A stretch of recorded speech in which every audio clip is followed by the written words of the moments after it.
Senhor Deus, amado Pai, te agradecemos a oportunidade de estarmos reunidos como igreja para ouvirmos a tua palavra através do teu servo.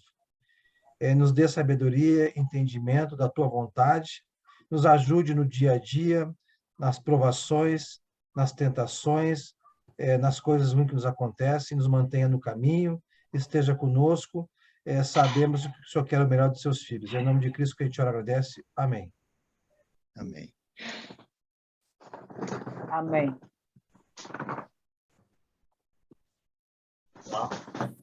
Boa noite, irmãos.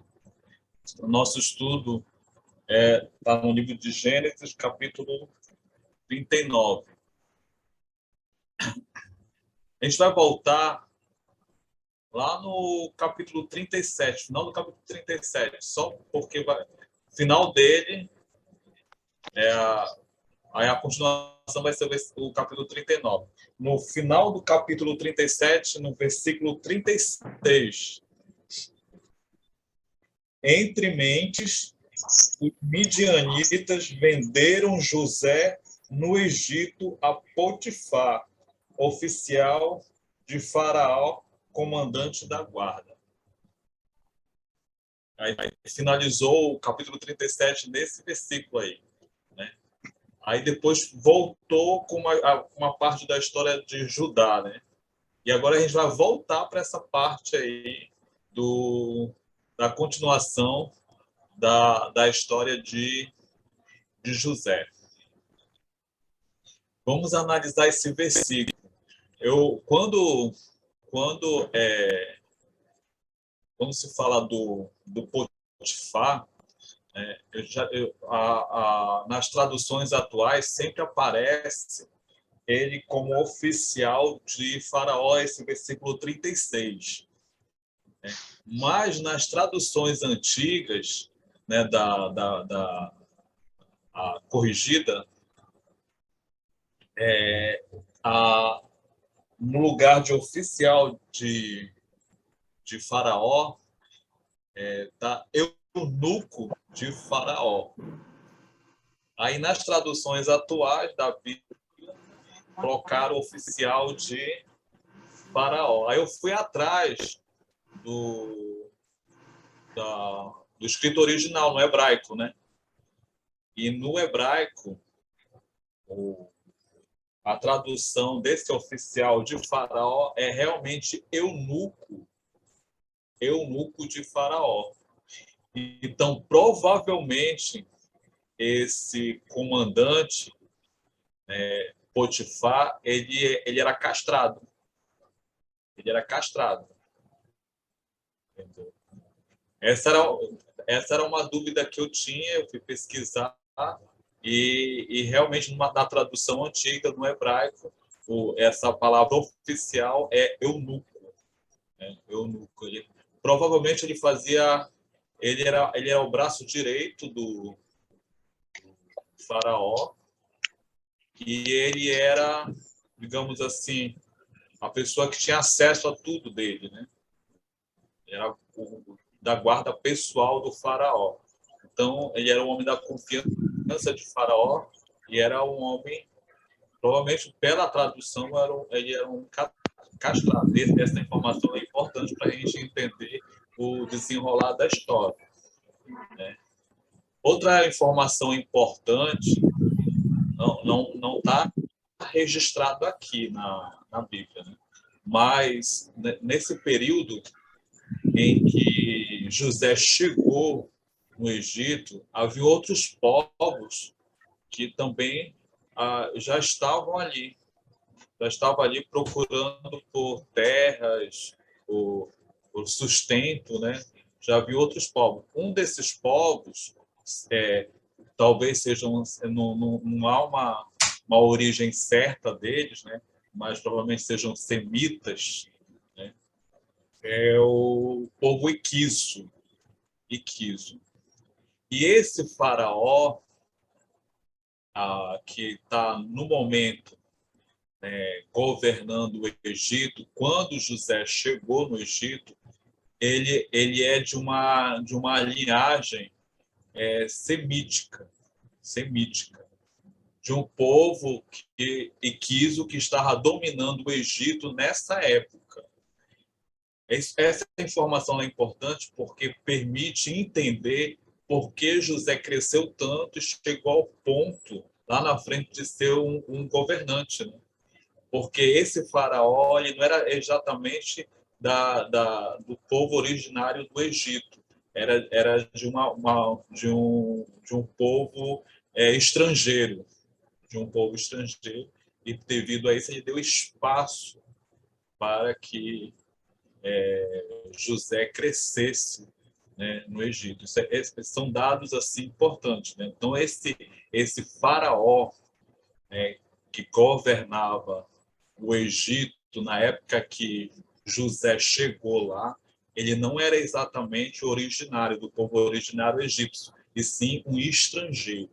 Ele era um estrangeiro que estava ocupando, né, tomando, né, governando o Egito. Depois desse período aí desse faraó, esse povo que governou o Egito, eles foram expulsos. Aí depois a gente conhece bem a história, o povo hebreu cresceu e foi escravizado no Egito. Então vamos lá para o capítulo 39. Capítulo 39. José, a chegada, né, de José no Egito. José foi levado ao Egito e Potifar, oficial de Faraó, comandante da guarda egípcio, comprou-o dos ismaelitas que o tinham levado para lá. Então, aí está bem resumido, né, e sintetizado o que aconteceu. Ele foi levado para o Egito, né, e foi vendido ao oficial de Faraó. É importante a gente entender, irmãos, que o José era muito jovem. Ele tinha somente 17 anos. E aí nós vemos aí o resultado, nós vamos ver o resultado da mão de Deus na vida dele, do conhecimento que ele recebeu do pai dele, que o pai dele instruiu ele, instruiu em termos de educação, instruiu ele, e também passou para eles valores espirituais para o seu filho.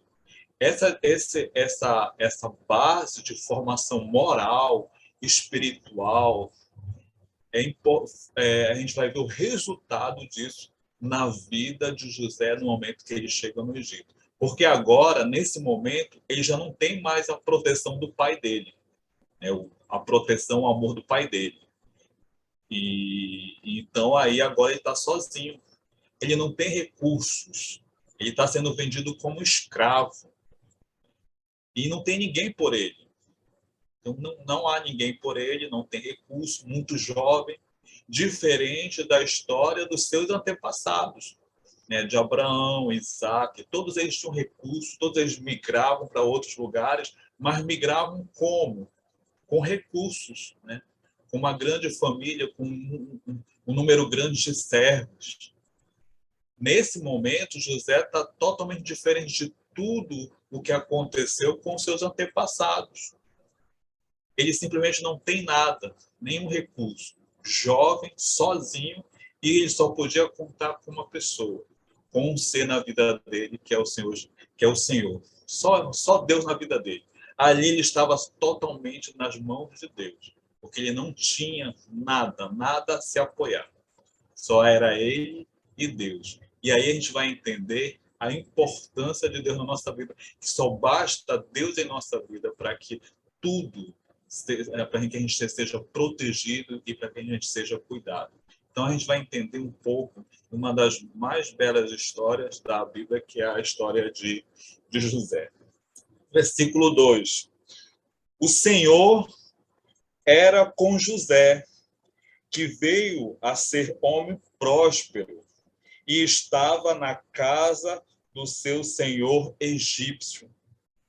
Vendo Potifar que o Senhor era com ele, e que tudo o que ele fazia, o Senhor prosperava em suas mãos, logrou José mercê perante ele, a quem servia. E ele o pôs por mordomo de sua casa, e lhe passou às mãos tudo o que tinha. E desde que o fizeram mordomo de sua casa e sobre tudo o que tinha, o Senhor abençoou a casa do egípcio por amor de José. A bênção do Senhor estava sobre tudo o que tinha, tanto em casa como no campo. Potifar, versículo 6. Potifar tudo o que tinha confiou às mãos de José, de maneira que, tendo por mordomo, de nada sabia, além do pão com que se alimentava. José era formoso de porte e de aparência. Vamos parar aqui no versículo 6. Olha o que aconteceu com José. Olha como Deus estava presente na vida dele, cuidando dele, protegendo ele. E Deus tinha um propósito na vida de José. José chegou no Egito com todas as possibilidades de ter uma vida ruim, porque ele está chegando na posição de escravo, estrangeiro. Mas Deus o levou no momento certo. Momento em que havia um governante, um faraó, que não era exatamente de origem egípcia, era estrangeiro. Deus colocou na mão de um homem de confiança por parte de faraó, que foi o Potifar, um homem de confiança, e ele foi comprado por Potifar, e Potifar observou nele o que? Provavelmente, José, ele tinha muito conhecimento de língua, de matemática. Então, ele tinha esse conhecimento. Então, e é difícil, naquela época, ter pessoas com esse conhecimento, porque naquela época não tinha escola, não tinha essas universidades. Então, foi um conhecimento, uma educação que ele recebeu do pai dele, de Jacó. Olha a bênção. O pai dele instruiu ele no conhecimento e agora ele vê o resultado. Potifar viu o conhecimento que ele tinha e que Deus, que Deus estava com ele, porque tudo do que ele trabalhava, do que ele fazia, ele era abençoado. Então, Potifar se sentia abençoado por causa do trabalho dele. E começou a confiar tudo da administração da sua casa nas mãos de José. E José era um rapaz jovem, inteligente, com conhecimento e abençoado por Deus. Olha o resultado. Ele nem chegou a ser exatamente um trabalhador escravo, braçal, ou passar por algum tipo de sofrimento. Não. Ele simplesmente ele já foi amparado. Né? Deus conduziu ele de uma tal forma que ele já foi amparado por Potifar. E Potifar viu nele as qualidades dele. Entendeu? Então, aí a gente já observa o resultado da presença de Deus na vida dele, o resultado da educação que ele recebeu do pai dele, né? Dos valores que ele recebeu, da sua vida de comunhão espiritual com Deus. Então, a gente observa isso na vida de José, na medida que ele está sendo abençoado e está sendo protegido por Deus. Então, a gente observa aí e a gente entende o resultado do trabalho, né, de aconselhamento e de orientação que o pai dele fez na vida dele e que o resultado está aí. Então, isso serve de um exemplo para a gente, no cuidado com a próxima geração, a responsabilidade de ensinar, de passar os valores é da família. A responsabilidade de passar as informações é da igreja acolher e cuidar. E a célula familiar é importantíssima nesse papel. Uma família cristã. Você tem um filho, se você tem uma filha, né?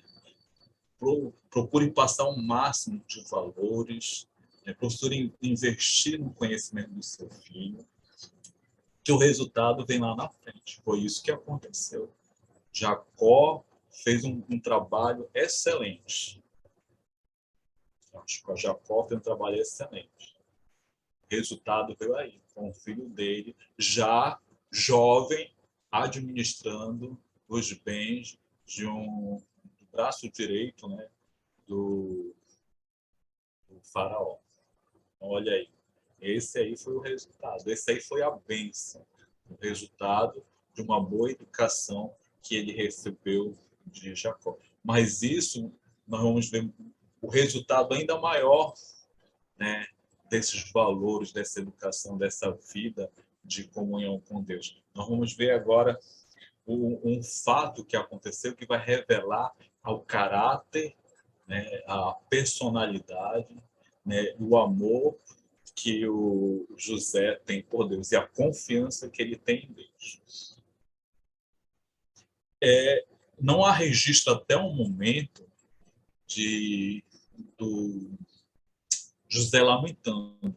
Podem observar, até no momento que ele chega no Egito, no momento que ele é vendido como escravo, no momento que ele é acolhido, em nenhum desse momento aí não há nenhum registro de reclamação de José, de mágoa, de alguma coisa. Ele em nenhum momento ele reclama. Até aí, até nesse versículo 6, você não vê nenhum registro de reclamação, de lamúria, de lamento, né? Não vê nada. Ele está resistindo ali, na fé, confiando em Deus. Ele está confiando. Em todo esse momento, até esse versículo, ele está confiando em Deus. Confiando em Deus, que Deus vai cuidar dele. Então, ele deposita totalmente a sua confiança em Deus. Então, você vê que até o versículo 6, até o momento que ele é acolhido por Potifar, e até o momento que ele cresce aos olhos de Potifar e se torna responsável por todas as coisas de Potifar, e nem até esse momento da ascensão de José, né, você não vê nenhum lamento, nenhuma reclamação, nada, não há registro de nada. Isso mostra a confiança que José tinha em Deus. Ele estava depositando toda a sua confiança em Deus. E Deus estava com ele, e Deus estava cuidando dele. Aí ele vai enfrentar mais um desafio que nós vamos observar agora no versículo 7. Aconteceu depois dessas coisas que a mulher do seu senhor pôs os olhos em José e lhe disse: deita-te comigo. Ele, porém, recusou e disse à mulher do seu senhor: olha as palavras de José: tem-me por mordomo o meu senhor, e não sabe do que há em casa, pois tudo o que tem me passou ele às minhas mãos. Ele não é maior do que eu nesta casa, e nenhuma coisa me vedou, senão a ti, porque és sua mulher. Como, pois, cometeria eu tamanha maldade e pecaria contra Deus? Olha a reação de José. Olha o resultado, né, de um rapaz temente a Deus. Olha o resultado. Ele tinha gratidão e respeito por Potifar,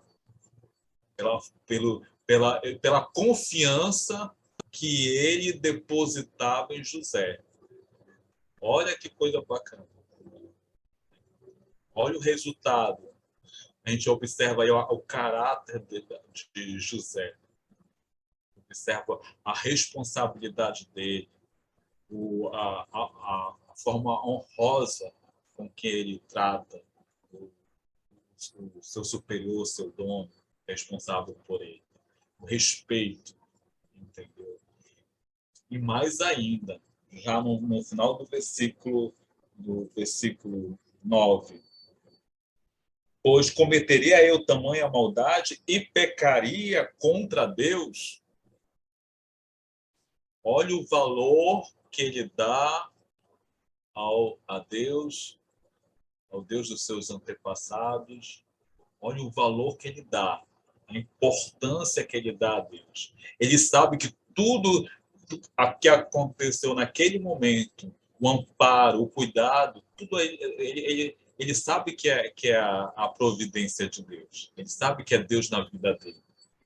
E ele sabia que aquele pecado ali de se envolver com a mulher do seu chefe, né, era um pecado grande contra Deus.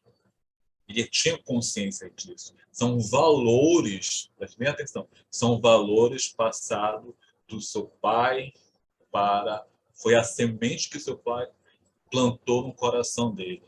E Deus foi lá e só fez crescer e frutificar.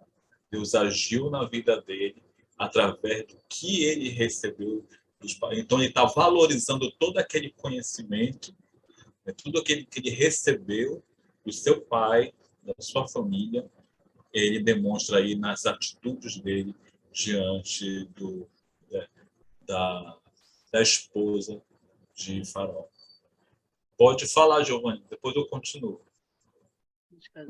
Primeiro o Sérgio está na minha frente. Primeiro o Sérgio, depois eu... De repente a pergunta dele é a mesma minha. Tá, agora é que eu vi. Tá. Pode falar, irmão Sérgio. Não, Davi. Falasse no início que ele era castrado. Pelo contexto aqui, não diz que ele é castrado pelo contexto, a mulher querendo deitar com ele, deixa claro que ele não é castrado. Eu vou já chegar nesse ponto. Seria a mesma pergunta minha. Seria a mesma pergunta. Como uma pessoa castrada teria esposa? Pois é. Que tipo de... Mas acho que o Eduardo também tem pergunta depois de mim. Eu ia fazer a mesma pergunta também, Giovanni. Mas eu vou chegar nessa parte aí.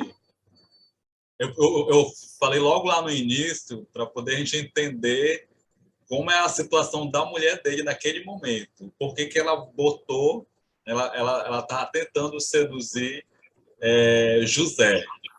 Minha mão está levantada aqui. Eu não sei, pode falar. Acho que falhou aqui a transmissão, né? Bom, é assim. Você disse que na tradução antiga diz que é eunuco.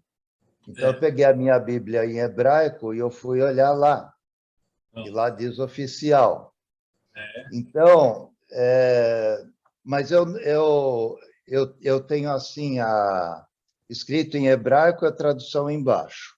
Então, eu precisaria pegar a palavra e pesquisar no dicionário hebraico para confirmar isso.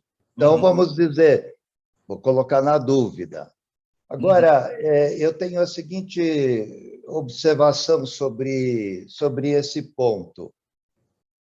A primeira é o seguinte, que um eunuco, em geral, era um estrangeiro que servia no palácio, e nunca um homem da própria terra.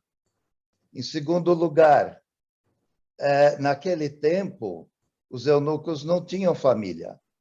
Você pensa, Daniel e os seus amigos, Daniel foi jogado na cova dos leões, ele foi sozinho, mas quando ele passou aquela noite e ele saiu, ele foi justificado, aqueles que o acusaram e fizeram aquela lei contra ele, foram jogados na cova junto com toda a sua família, porque o costume, e inclusive a gente vê também o povo de Deus no deserto, não só o homem morria, a família toda ia junto. Quando os amigos de Daniel foram para a fogueira, a fornalha ardente, Sadraque, Mesaque e Abednego, eles foram sozinhos, não foi a família deles. Sabe por quê? Porque eles serviam no palácio e eles eram eunucos. Mas a Bíblia não diz que eles eram eunucos. Nós estamos aqui, eu, supondo que ele era eunuco, e por isso esses 4 quando enfrentaram a morte, não foram juntos com as suas famílias, porque o costume lá era ir. E outra coisa, o oficial que comandava a guarda do rei, ele tinha que ser um homem viril, porque ele era um soldado e ele não era um eunuco. Então, nesse ponto, por causa desses argumentos que eu lhe apresento, eu tenho sérias dúvidas. Uma mulher casava para cumprir sua missão de mãe, e com o eunuco, nada feito. Então, eu tenho que pegar a palavra, eu tenho a palavra escrita em hebraico, ir lá e vou conferir. Eu Mas, fiz a pesquisa da palavra, né? Aí tinha essa tradução do hebraico, porque eu já tinha visto alguns estudos, né, mas a respeito dessa situação dele. Mas você pegou a palavra e olhou o significado dessa palavra no hebraico, a palavra ou você separada, tinha uma tradução embaixo? Isso. Aí eu peguei a palavra lá dela isolada, né, para poder entender, porque tinha uma tradução antiga de 69 da Bíblia corrigida, né, Almeida, né, corrigida, e estava lá como eunuco, né. Aí eu fui procurar investigar esse detalhe, né? Esse detalhe importante que poderia desenrolar alguma coisa em relação a essa história, né? Mas isso aí não tem uma afirmação. Tem muitos que dizem que não é, ou alguns historiadores dizem que não é, outros dizem que é. É muito estranho, e ele não contribui. Tem uma afirmação. Ele não contribui com o texto, nem para lá, nem para cá. Tá? E eu nunca vi um eunuco servindo no exército na Bíblia. Algo assim. Ele é oficial do faraó, né? Ele era a guarda da sua guarda. Da guarda privada do faraó. Pelo texto, assim, pelo desenrolar do texto, a gente observa que eu só levantei o questionamento porque eu fui atrás da palavra, né, oficial, porque eu já tinha ouvido falar dessa história, né? Aí eu fui atrás do hebraico, da palavra isolada, né, para saber o significado dela, e na tradução antiga da Bíblia corrigida tinha lá eunuco, né? Eu fui atrás para poder entender. O que eu só quero dizer é o seguinte: eu nunca soube desse fato, vamos dizer assim, das traduções. Mas se eu soubesse, eu nunca tinha citado numa aula, porque não contribui, porque isso não vai mudar o estudo em si. Pelo contrário, talvez ele até crie alguma dificuldade. Entende? Você entende o que eu quero dizer? Se ele era eunuco ou se ele era oficial, para todo o texto aqui que segue, isso não vai fazer diferença dentro da história, entende? Mas já que entrou o assunto aqui nessa baia, só digo assim, eu acho estranho que pudesse ser um eunuco, mas eu não vou afirmar que não fosse um eunuco, né? Porque eu, pessoalmente, não fui olhar a palavra. E se eu ver que vai me chamar muito a atenção isso, como uma coisa fora de algo esperado, vamos dizer assim. Mas só isso. Ele não contribui aqui para o texto. Irmão Eduardo, eu acho ali... Sim. Estava vendo aqui uma pequena confusão entre a gente. Nós não estamos na palavra do Potifar. Não estamos falando de Potifar. Eu acho que tu colocou mal, então, Davi. E que nós acabamos entendendo que tu disse que José era um eunuco. Não, estou falando de Potifar. Nós estamos falando do oficial. Eu acho que o irmão Davi fez uma colocação que José fosse um eunuco. Não, Sejão. Tu te confundiu, Sejão. O Davi sempre, desde o começo, deixou claro que havia a possibilidade do Potifar ser eunuco. Potifar, jamais José.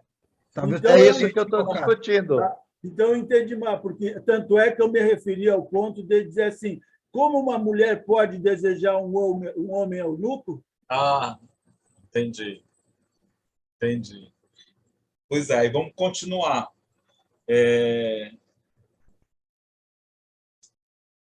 No versículo 9, quando ele começa a falar em relação à mulher, né, que a mulher está, a mulher do Potifar querendo seduzir ele, e aí ele reage dessa forma. A gente vê aí o, o quanto, né, a, o amor que ele tem a Deus, né, ao que ele foi ensinado, a sua educação. A gente observa aí o amor que ele tem a Deus.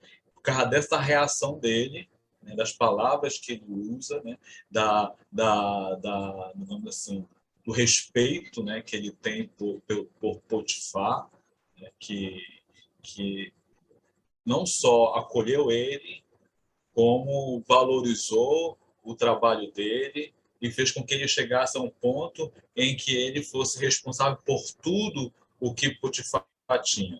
Aí, nesse ponto, a gente observa que ele cresceu tanto aos olhos de Potifar, de responsabilidade, né, e de cuidar de tudo de Potifar, que ele queria se colocar ali, como é que eu posso fazer o mal contra o senhor que só fez bem a mim, né? Só cuidou, né? Cuidou de mim, me valorizou, entendeu? Então, tudo isso ele coloca ali nessas palavras em relação à esposa de Potifar. Irmão, Versículo 10. antes de passar, poderia falar uma coisa do versículo 9? Tá, pode falar, irmão. Então, me chama muito a atenção que a gente quase podia dizer assim, poxa, parece que José é um pouco arrogante, né? Eu tenho certeza que não, porque ele fala, falando de Potifar, né? Ele não é maior do que eu nesta casa. Ah, imagine um empregado seu dizendo isso, você não vai gostar muito, né? E ele respondeu assim para a mulher de Potifar, mas às vezes também na outra língua isso não é tão forte e pesado como na nossa. Mas, em todo caso, fica evidente que José, o que está querendo no, finalmente dizer aqui, é que ele tinha o comando de tudo dentro da casa e o próprio Potifar não sabia do andamento das coisas da casa, né? Nesse sentido, José quis dizer. E o interessante é que quando ele responde à mulher, diz: como, pois, cometeria eu tamanha, e nós continuamos, maldade contra Potifar, o meu senhor? Ele não fala isso, porque a gente quase se assusta que ele fala: como eu, tamanha maldade pecaria contra Deus. Tudo que José fazia, você já disse mesmo, ele enxergava Deus na vida dele. Então, a resposta dele, de começo ao fim, ele está enxergando Deus. Que Deus o colocou naquela casa, que Deus o fez grande naquela casa, e que Deus o fez próspero também. Então, a resposta do versículo 9, ele está enfatizando Deus de começo ao fim, né? E também, lógico, a benevolência do seu Senhor, né? E que também ele não vai desonrar, mas ele não vai desonrar Potifar por causa de Deus. Deus está em primeiro lugar. Só queria enfatizar e ver que é um versículo que chama a atenção de começo ao fim, né? Só isso. No fato, quando ele fala de que ele está cuidando de todas as coisas de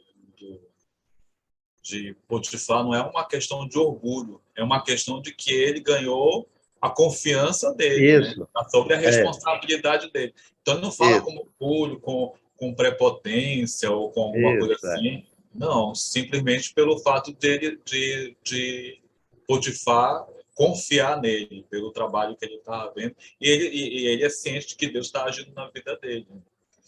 E também ele coloca isso para a mulher. Né? Como é que ele vai fazer uma maldade desse, pecar contra Deus? Né? Coloca para versículo 10. Falando ela a José todos os dias, e não lhe dando ele ouvidos, para se deitar com ela e estar com ela. Olha como era a situação. Ele servia na casa de Potifar. E ela, todo momento, ela estava ali, ó, no pé dele. Né? Todo momento no pé dele. E aí, essa situação, esse desejo dessa mulher, não que naquela época, no Egito, eles tinham alguma moralidade, né? Mas o adultério, né, mesmo numa cultura como a egípcia, era algo condenável. Inclusive com pena de morte, pelo menos quando se envolvia com um escravo. Como no caso aí, o José era um escravo, era um estrangeiro.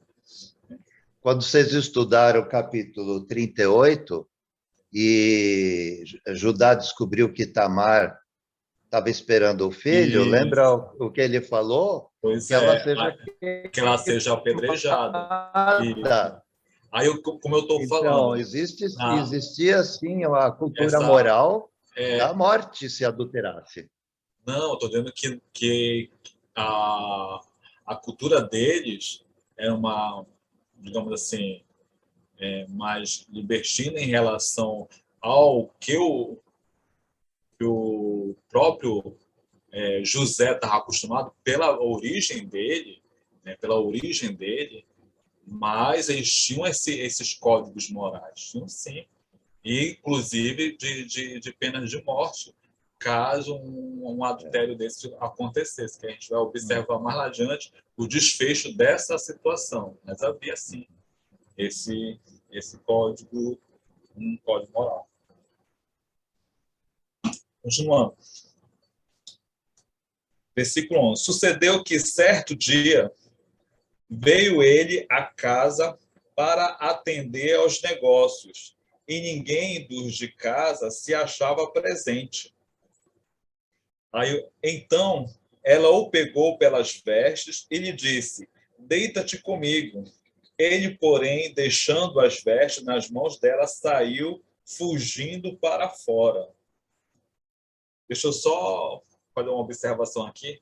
Ela já faz um versículo 10, e deixa bem claro que ela está ali atrás dele, né, tentando seduzir ele, José. Então, já era uma coisa assim, constante. Era uma coisa constante. Aí, versículo 12, versículo 13.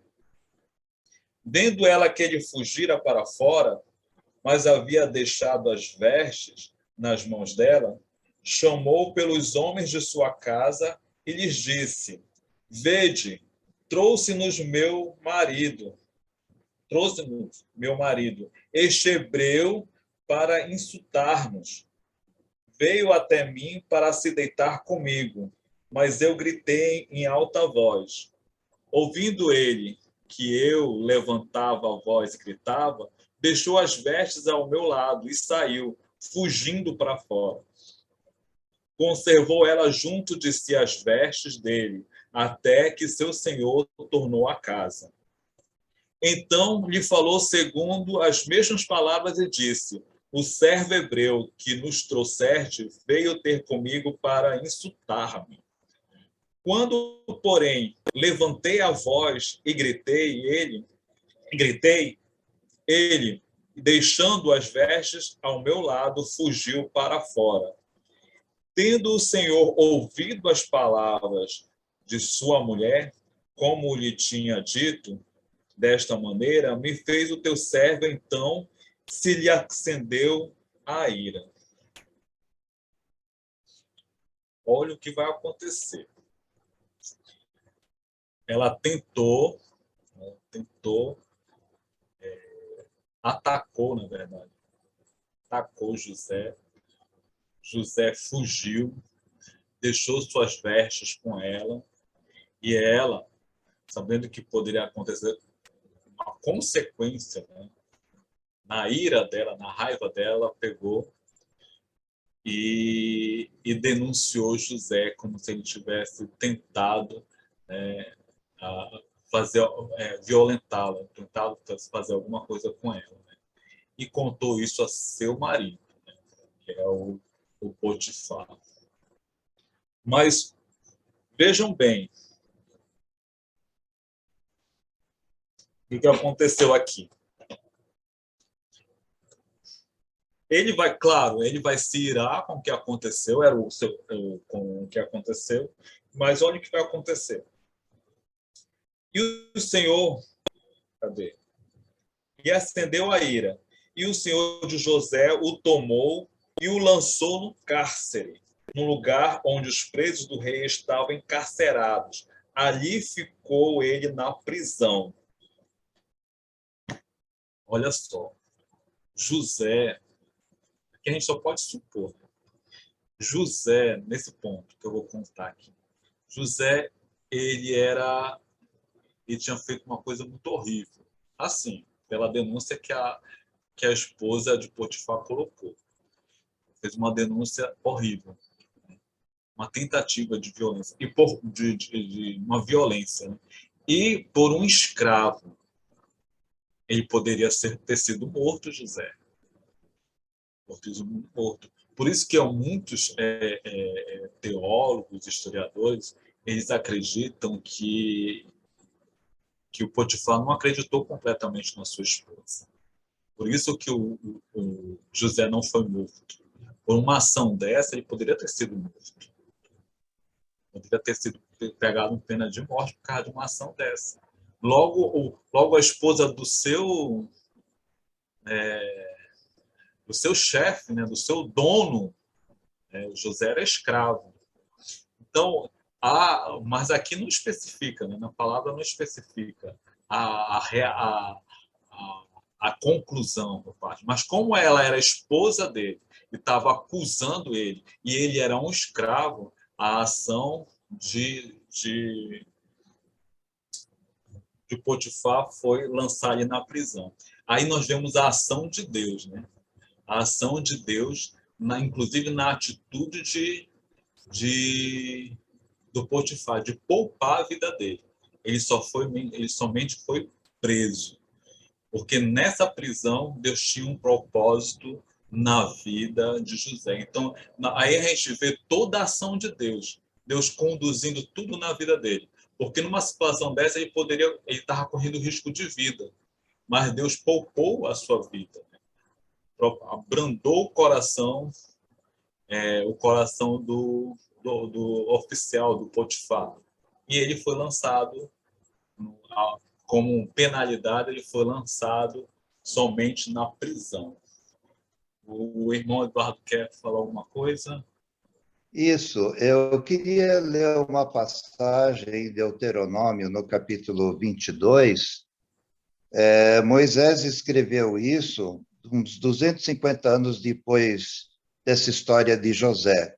E lá diz assim, eu vou ler do capítulo 22, 22 a 25.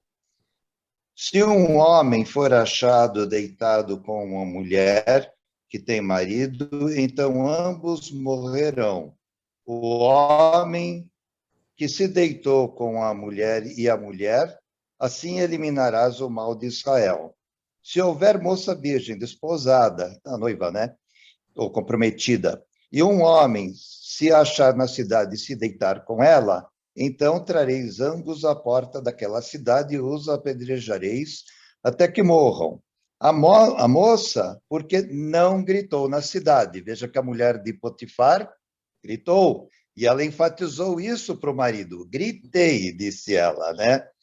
E o homem, porque humilhou a mulher do seu próximo, assim eliminarás o mal do meio de ti. Porém, se algum homem no campo achar moça desposada e a forçar e se deitar com ela, então morrerá só o homem que se deitou com ela, porque aqui está se supondo que ela gritou, mas ninguém escutou. Então, só quero enfatizar o que a mulher de Potifar, com tanto vigor, enfatizou. Gritei, porque é isso que uma mulher tinha que fazer numa situação dessa. Lógico que ela gritou falsamente aqui, É, mas ela gritou. eu tentei encontrar na lei egípcia, né, qual o resultado de uma ação dessa, mas eu não consegui encontrar especificamente uma tentativa, né? No caso aí foi uma tentativa, não chegou a ser consumado a violência, né? Não chegou a ser consumado, foi uma tentativa. Então, essa especificamente a tentativa, eu não encontrei a norma, Na, a lei daquela época, eu naquele, não encontrei. no Não tempo encontrei.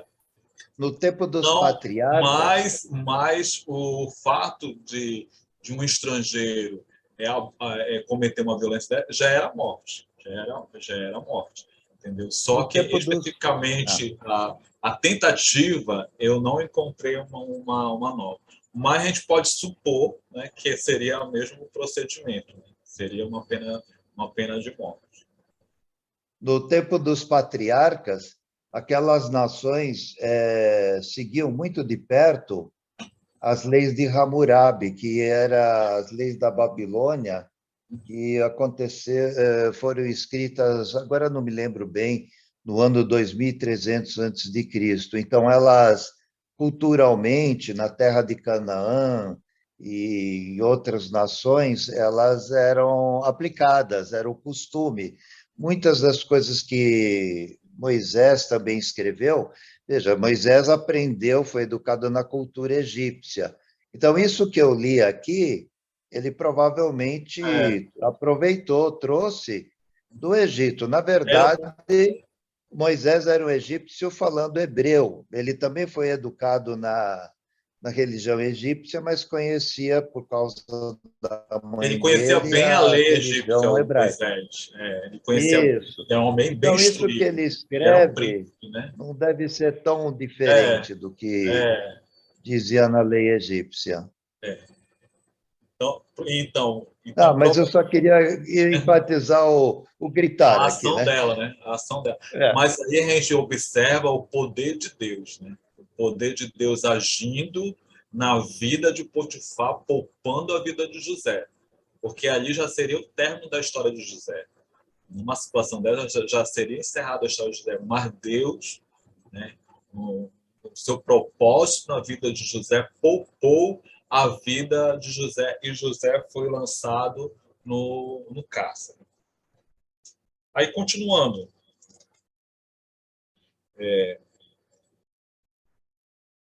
Aí, olha o que diz o versículo 21. O Senhor, porém, era com José, e lhe foi benigno, e lhe deu mercê perante o carcereiro, o qual confiou às mãos de José todos os presos que estavam no cárcere, e ele fazia tudo quanto se devia fazer ali. Olha aí como Deus já age na vida dele. Ele foi para a prisão e Deus agiu na vida do carcereiro, do responsável pelos prisioneiros, né? E Deus agiu na vida dele. O que aconteceu? José já foi amparado pelo carcereiro e passou a ser responsável pelos presos. Versículo 23. E nenhum cuidado tinha o carcereiro de todas as coisas que estavam nas mãos de José, porquanto o Senhor era com ele, e tudo que ele fazia, o Senhor prosperava. Ou seja,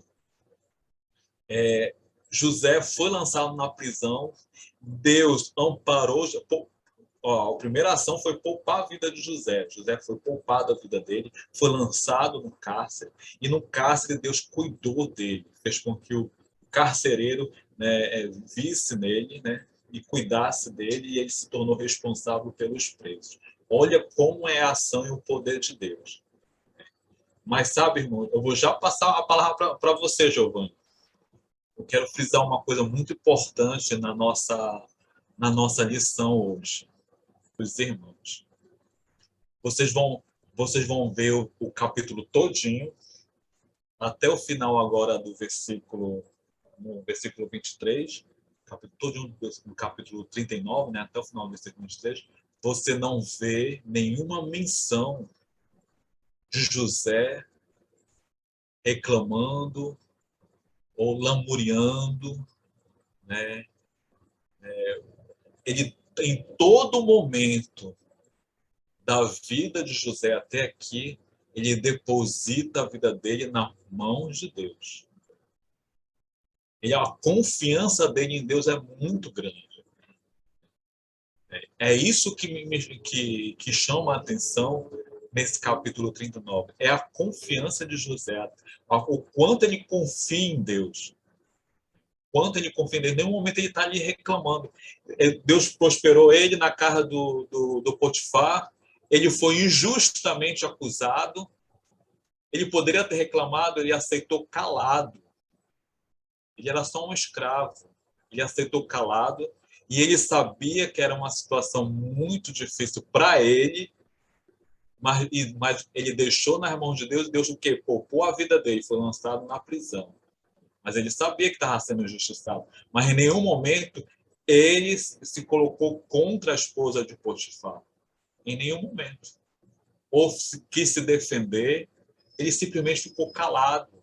A Bíblia não diz em nenhum momento que ele tenha falado alguma coisa. Ele simplesmente aceitou e confiou em Deus. Confiou em Deus. Parou na prisão e Deus amparou e cuidou dele na prisão. E o cárcere, né, o responsável ali pela prisão, cuidou dele. E ele passou a ser um dos responsáveis pelos presos. Pode falar, Giovanni. Excelente aula de hoje, irmão, onde nós podemos confirmar o amor de Deus pelos seus filhos, né? Desde lá do começo, desde Noé, quando faz a promessa, escolhe Abraão, promete Abraão, Isaac, Jacó, e Deus vem abençoando os seus e também aqueles que tratam bem os seus. E todos que estavam próximo aqui a José, né? O Potifar e depois o carcereiro, o próprio José era um bom gestor, devia ser um bom governante na casa, depois foi um bom guarda da prisão ali, responsável da guarda, mais adiante vai ser um bom gestor lá do faraó, mas o primeiro tributo, acho que ele que vai, no mundo, acho que ele que vai implantar, né? Primeiro, tributo seria, né? Separar uma parte lá de tributos para reserva, vamos ver lá adiante. Então, essa lição que tu frisou bem, né?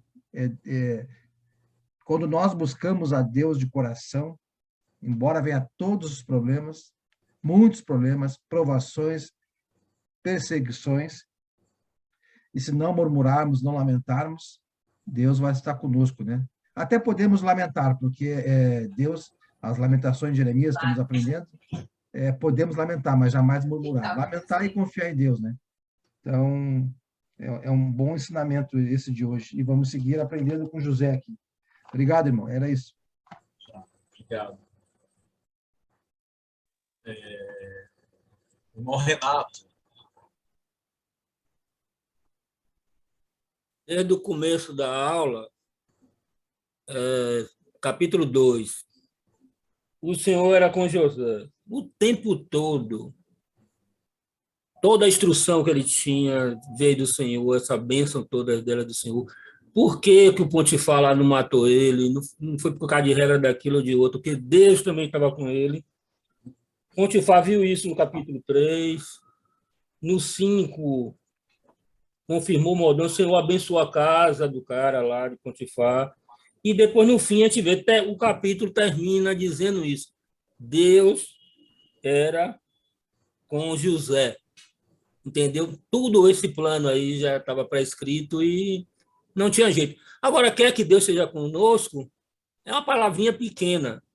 Seja fiel. É o que você falou, ele não murmurou, ele era fiel. Então, se nós formos fiéis, Deus vai estar conosco. Valeu, irmão. Obrigado. Irmão Sandro. É confiar na providência de Deus, né, Renato? Como a gente tem visto desde o começo da história, né? Depois que o homem cai, ela confiar na providência de Deus. Um ponto só para esclarecer aquela expressão que o Davi usou no começo sobre a palavra Potifar, né? A gente pode ver lá, por exemplo, se você observar comigo no capítulo 41, versículo 45, A gente pode ver que um estrangeiro, quando ele passava a ser servo, vamos lá, pegando aqui como parâmetro o Egito, e ele tinha uma consideração diante do faraó, o que, que o faraó fazia? Mudava o nome dele. Então, provavelmente, Potifar, sendo estrangeiro, esse não era o nome dele de nascimento. A palavra, o termo Potifar, de fato, significa eunuco, né? Ele era usado tipo para um cortesão, para alguém, por exemplo, que cuidava do harém de um rei.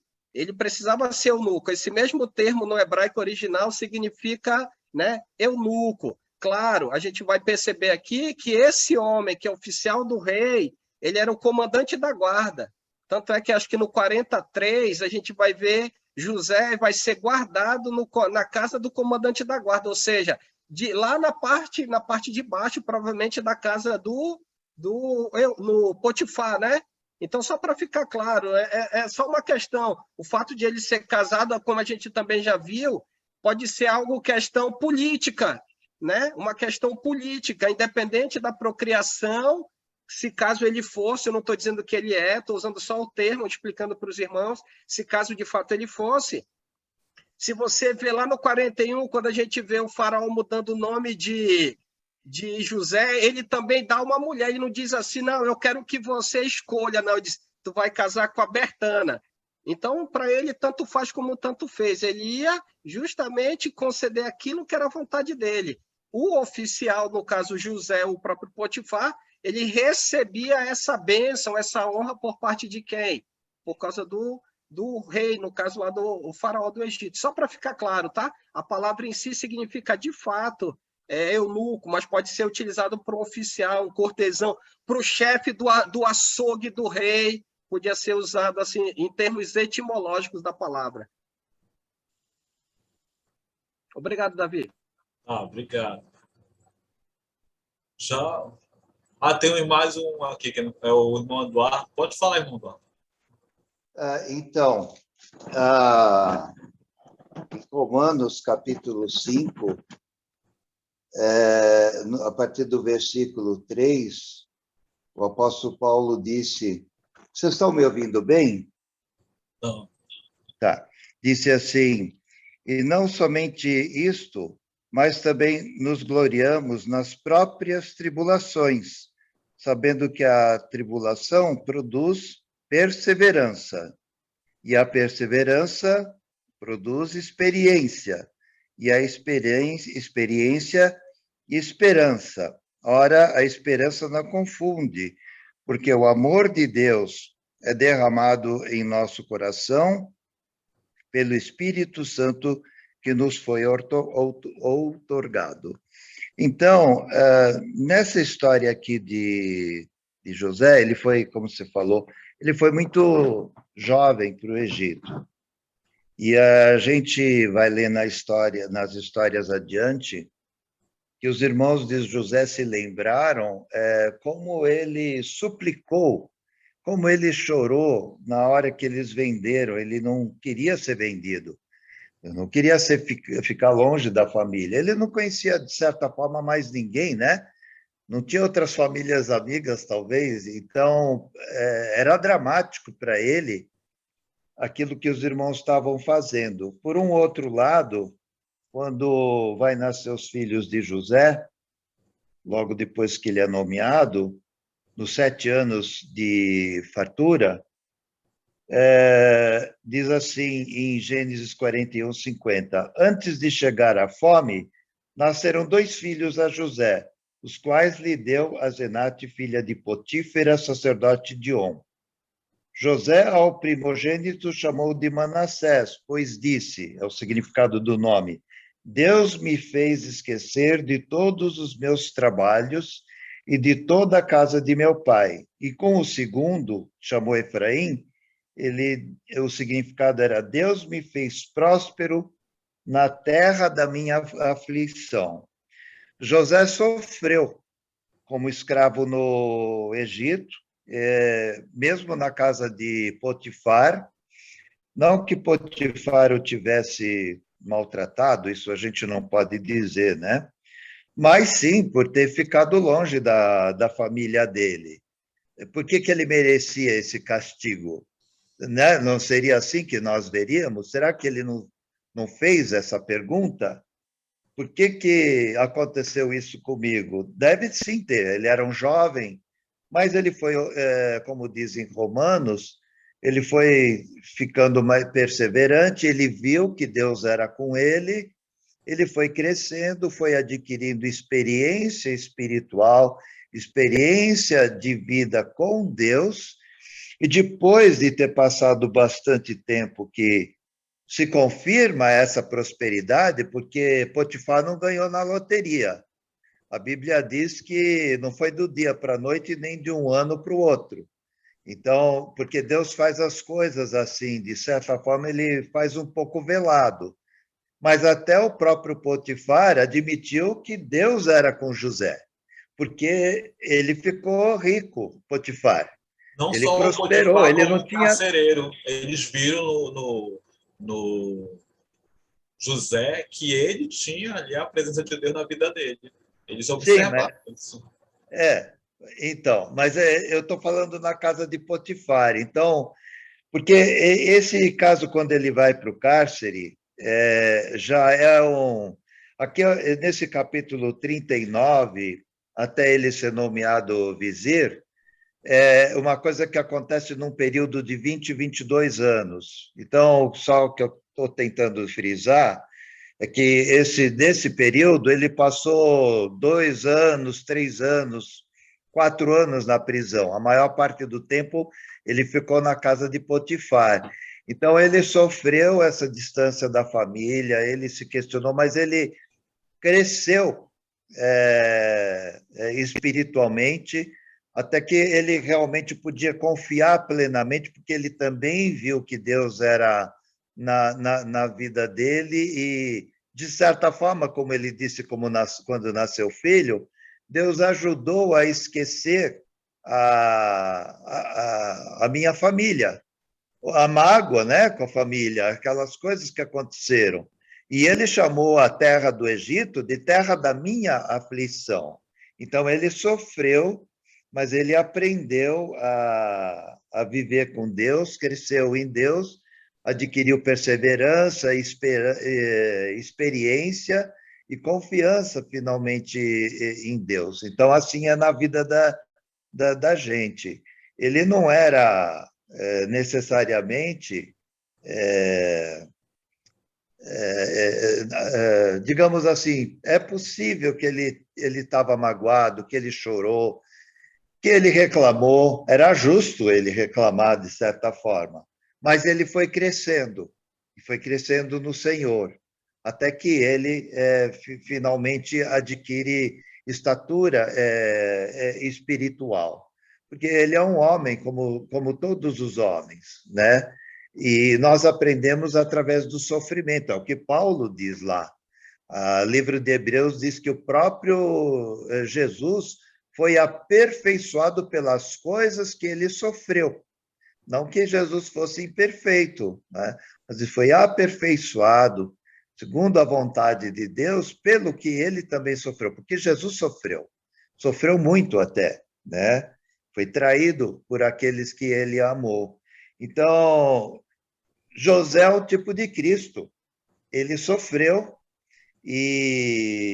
mas ele cresceu e foi aperfeiçoado na palavra de Deus, porque ele é semelhante a Jesus Cristo nesse sentido, né? Então, só quero com isso dizer que não consideremos que ele nunca reclamou e que ele chegou pronto. Ele, na verdade, foi aperfeiçoado por Deus para tudo aquilo que Deus queria que ele fizesse. Não, o que eu quis frisar é que durante todo o capítulo a gente não vê nenhuma menção. Não vê. Não vê. Isso mostra que o que quer se destacar aí é a confiança que ele tinha em Deus. A confiança Sim. que ele tinha em Deus, e mostra isso para a gente, né? Que a gente passa tantos problemas e dificuldades, e aí a gente é um exemplo da gente procurar confiar ainda mais em Deus, né? Nossas vidas, na nossa vida. No momento que um texto desse é construído, né? onde não é feita uma menção, tal, a gente pode só supor, mas deixa claro para a gente a confiança que José tinha em Deus. Pode falar, irmão Sérgio. Pode falar. Era resignado, né? Irmão Sérgio. José era resignado. Irmão, eu quero deixar uma coisa clara, depois o Alessandro voltou ao ponto lá. Eu quero dizer, para mim, tanto faz oficial como eunuco, como sei lá o quê, tá? Que nós estamos indo pela história de José, o que aconteceu, como foi abençoado, ao que ponto chegou, todo aquilo ali, porque não ficamos... Aquilo ali foi tudo um plano de Deus, desde a venda. Desde a venda de José até a vinda. Então, eu quero deixar uma coisa clara, ali, porque eu acho que o Davi fez uma introdução e eu me confundi, né? Eu te peço desculpa, Davi. Né? Não, está tudo certo. Por aquele ponto ali que eu digo, como é que uma mulher vai desejar um homem eunuco, no caso, né? É só para deixar isso claro, tá, Alessandro? Para deixar Não, tranquilo. claro que não tem nenhuma preocupação ali, nada, não altera nada para mim, né? Mas só para deixar a coisa clara que eu pensei que ele tinha que eu entendi mal, né? Pensei que o Davi tinha falado no José, né? Então, mas não, ele não falou no José. Quem entendeu mal fui eu. Tá? Então, eu peço desculpa por isso. Eu só queria para não polemizar essa parte aí, tá? Dizer que Não, que é isso, irmão. Que é isso. A informação que eu trouxe também para acrescentar é só para a gente poder esclarecer, para a gente não ficar com essa interrogação na cabeça, né? Que era um termo, né? Por isso que eu trouxe. Eu não trouxe nem para a questão de confrontar, de forma nenhuma. O que a gente tem visto desde o início é o nosso aprendizado. Então, eu trouxe só para uma maneira de esclarecer mesmo. E são assim, nas discussões, assim que a gente vai aprendendo, vai colhendo informações. Esse é o objetivo, irmãos, contribuindo com comentários, o Davi lê na tradução do que é minha, porque eu leio na NVI, né? Então, eu ia trazer mais polêmica para a aula de hoje, mas eu só tenho uma hora de aula. Já bastava de ajudar. Só por curiosidade, Davi, qual é a tua versão e qual é a versão do Eduardo? Porque a minha NVI é um pouco diferente. Qual é a tua versão, Davi, que tu lê? De quê? Da Bíblia, que tu está lendo? Quando tu lê, qual é a tua versão que tu usa? Eu acho que é atualizada. A minha é atualizada. Eu pego também a NVI. Não, tu leu. E a tua, Eduardo, qual que tu leu? É também um pouco diferente? A minha é atualizada, mas de 20 anos atrás. Você sabe que eles vão, com o tempo, modificando algumas coisas, né? São as edições. Eduardo, essa tua atualizada está desatualizada. Exatamente, está desatualizado. Mas ele diz oficial, né? Mas, enfim, o melhor de tudo é o seguinte: esse ponto dentro da história, se a gente desconsiderar ele não interfere em nada. Não. É porque eu tinha entendido errado, entendeu? A culpa foi minha. Errado. Eu não estava lá com vocês falando do Potifar e eu não entendia por que vocês falavam do Potifar. Vocês estavam lá falando... Tudo bem, não tem problema nenhum. Por que vocês estavam falando do Potifar? O que tem que ver o Potifar aqui? Não chegava na minha história ali, da onde eu estava com a dúvida, né? Porque não é dúvida, eu não tenho dúvida, graças a Deus, estudo há um bom tempo a palavra, não tenho dúvida, né? Então, só pedir desculpa novamente, tá, Davi? Desculpa, tá? E obrigado. Aula maravilhosa, Davi. Muito obrigada muito boa pela aula. Muito bons comentários. E é assim, como o Davi falou, né? A gente está aprendendo, a gente aprende com os outros, né? Muito boa aula mesmo. Olha, o irmão Valdivino está com a mão levantada aqui. O Valdivino está com a mão levantada, Davi. Ô, Valdivino. Eu vim para cá, para outra tela que o Caiu o meu sinal lá na outra. Boa noite para todos. Parabéns, Davi, pelo esse estudo. Obrigado por todos os comentários também.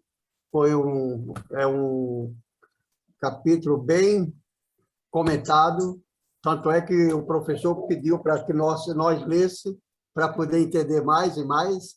Mas a palavra de Deus, ela é profunda. Nós vamos morrer e não vamos ver a profundeza dela, descobrir, porque ela é viva e eficaz, né?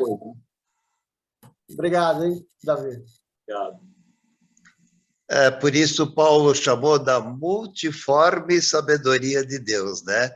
Porque a gente lê um versículo e às vezes não percebe a mensagem que existe lá, né? Ok. Mais alguém? Algum comentário antes da oração final? Excelente aula, irmão Davi. O irmão parece que viveu no tempo de Gênesis.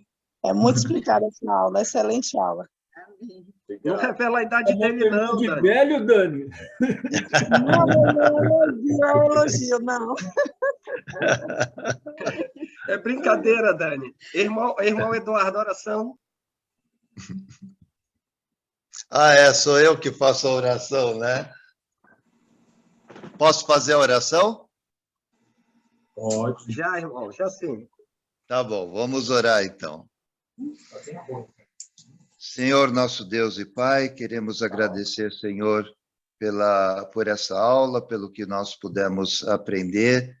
Queremos pedir, Senhor, para que possamos ter a mesma convicção que José teve naquele tempo, que possamos, Senhor, sempre decidir viver e experimentar da Tua palavra e da experiência do Senhor em nossa vida. Nos ajuda, Senhor, a deixarmos as nossas soluções, as nossas decisões, e que nós possamos, Senhor, tomar para nossa vida toda a Tua palavra e toda a Tua vontade, para que nós possamos ser prósperos como José foi, para que nós possamos produzir frutos, os frutos esperados por Ti. Agradecemos, Senhor, por esse homem da fé, que deu um exemplo tão grande. Também sabemos que ele sofreu, padeceu. Por muitas vezes nós não sabemos, porque enfrentamos ou somos colocados em certos problemas, mas pedimos que o Senhor esteja conosco, ao nosso lado, nos dando perseverança, para podermos lembrar, Senhor, das Tuas promessas e podemos olhar à frente e a salvação que o Senhor tem para todos nós. E que a gente não desista, Senhor, nesse caminho. Agradecemos porque a Bíblia faz esse papel de nos incentivar, de nos animar, de mostrar que já nos tempos passados houve homens que confiaram em Ti e homens que foram aprovados pelo Senhor. Queremos também ser aprovados e perseverar em Ti. Agradecemos, Senhor, por essa noite, pelo professor Davi, que nos deu essa aula, e oramos em nome de Jesus Cristo. Amém. Amém. Amém. Amém. Amém. Amém. Obrigada, Davi, pela aula, mano. Valeu, Davi. Obrigado, boa noite. Obrigado, irmãos. Boa noite. Paulo, tudo bem, Paulo? Barbosa. Valeu, Eduardo. Boa noite, meus irmãos. Deus abençoe. Semana. Renato, Renato, Boa vamos lá. noite, irmão. Renato, Geiga. Seu Sérgio, boa noite. Dona Giane, tá caladinha. Diane, boa noite. Boa noite. Boa noite, meu irmão. Oi, Giane, olha, tá Tá divino, dona Neide.